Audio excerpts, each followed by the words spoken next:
In today's class, we will be learning the topic, Forgiveness. Philemon.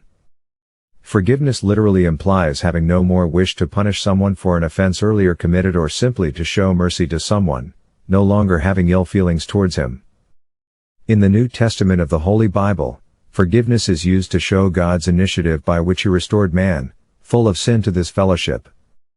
Paul began by congratulating Philemon on his creditable role in the service of the church and for his love and faith in Jesus. In Paul's epistle to his friend, Philemon, he appeals to him most passionately to forgive his erstwhile runaway slave called Onesimus, whom Paul had met elsewhere and converted. Paul appeals to Philemon therefore, in a heart-touching manner, to accept Onesimus back and forgive him of whatever offense he must have committed, and restore him to his relationship as a brother, no longer as a slave. Although Paul could have commanded Philemon to have Onesimus back, but he would not, for the sake of love. As beneficiaries of the mercy and forgiveness of God, Christians, as a matter of God's commandment, should forgive one another. Indeed, there should not be any limit as to how often Christians should forgive their offenders.